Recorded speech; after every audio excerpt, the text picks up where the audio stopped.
आपने दो शब्द सुने होंगे, यम और दूसरा नियम। कहते हैं कि ईश्वर को पाने में, ईश्वर को जानने में इनकी भूमिका अहम है।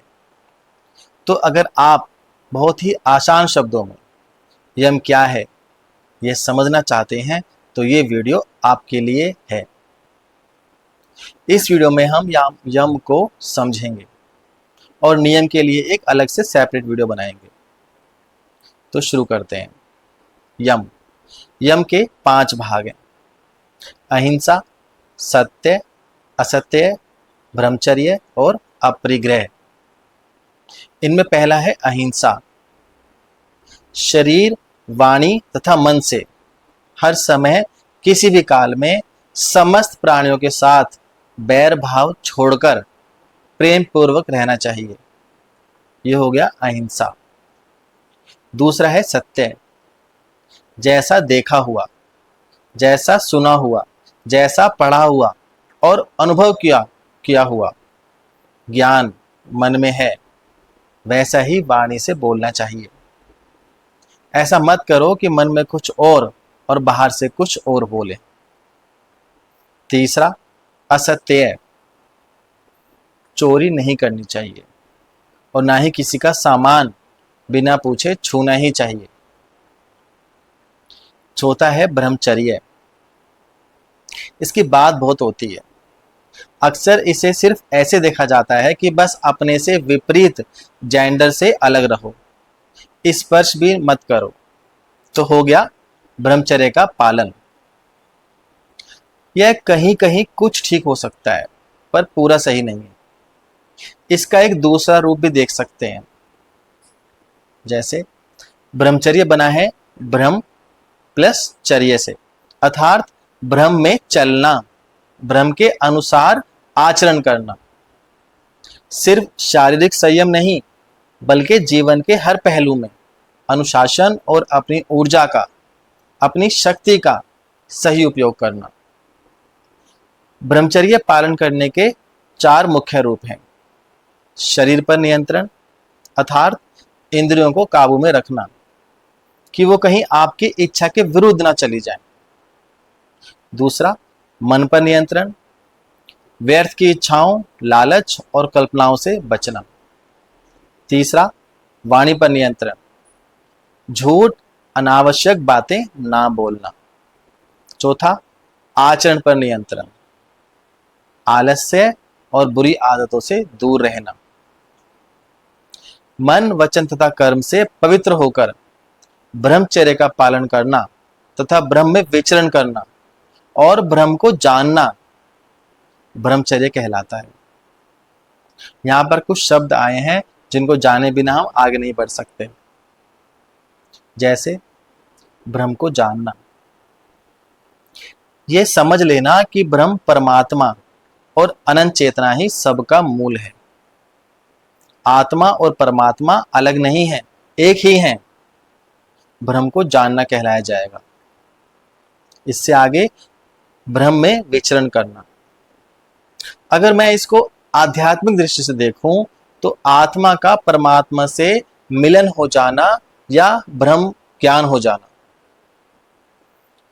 ब्रह्म में विचरण करना कहलाया जाएगा। अगर मैं इसको योग दृष्टि से देखूं तो ध्यान की वह अवस्था जहां मन चंचल नहीं रहता, ब्रह्म में स्थित हो जाता है, ब्रह्म में विचरण करना कहलाएगा।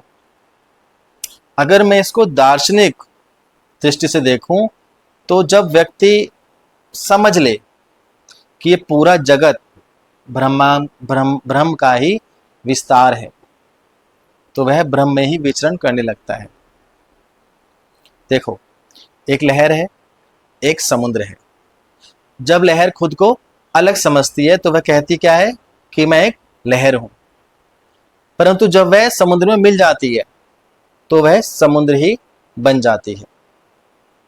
जब व्यक्ति खुद को सिर्फ अपना नाम, अपना शरीर देखता है तो उस समय वह व्यक्ति व्यक्तिगत अहंकार में विचरण कर रहा होता है, ऐसा मानो।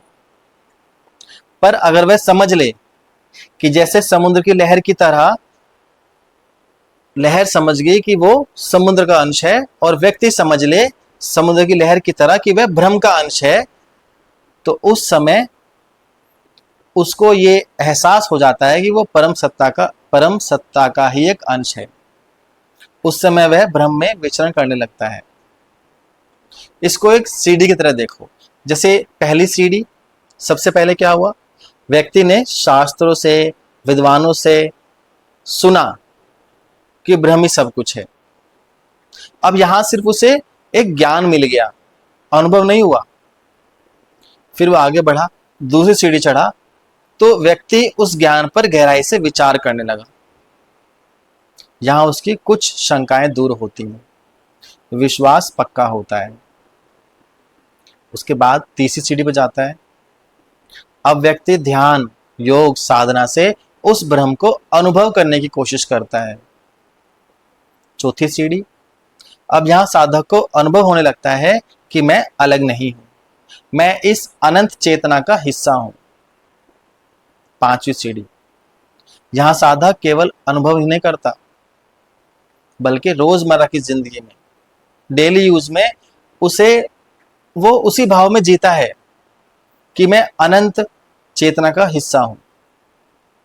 उसे सुख दुख, लाभ हानि, जीत हार सब एक जैसे लगने लगते हैं। यही साधना की सीढ़ी का अंतिम छोर है। इसके आगे वो ब्रह्म में विचरण करने लगता है। अब अंतिम और पांचवा भाग है यम का अपरिग्रह। अपरिग्रह मतलब यह बना है ए प्लस परिग्रह से। अ मतलब नहीं और परिग्रह मतलब किसी चीज को जमा करना, पकड़ कर रखना। इसका पूरा मतलब हुआ जरूरत से ज्यादा चीजों को नहीं जमा करना, अनावश्यक वस्तुओं का मोह नहीं रखना। असल में अपरिग्रह हमें जीवन जीने का सिद्धांत दे रहा है। पहला सिद्धांत वो दे रहा है साधारण जीवन जीना, ज्यादा पैसा, वस्त्र, चीजें इकट्ठा करने से बचना। दूसरा सिद्धांत वो दे रहा है मन को शांत बनाए रखना, जब हम चीजों के पीछे बहुत नहीं भागते तो लालच और चिंता कम होती है।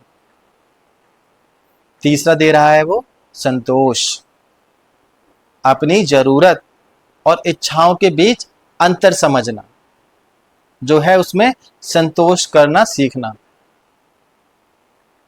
यही है यम। आशा करता हूं कि वीडियो देखकर आपको निराशा नहीं हुई होगी। आपको ये बातें कैसी लगी मुझे कमेंट कीजिएगा। अगली वीडियो में हम नियम की बात करेंगे, तो उसको देखने और मुझे सपोर्ट करने के लिए चैनल को सब्सक्राइब जरूर कीजिएगा। धन्यवाद।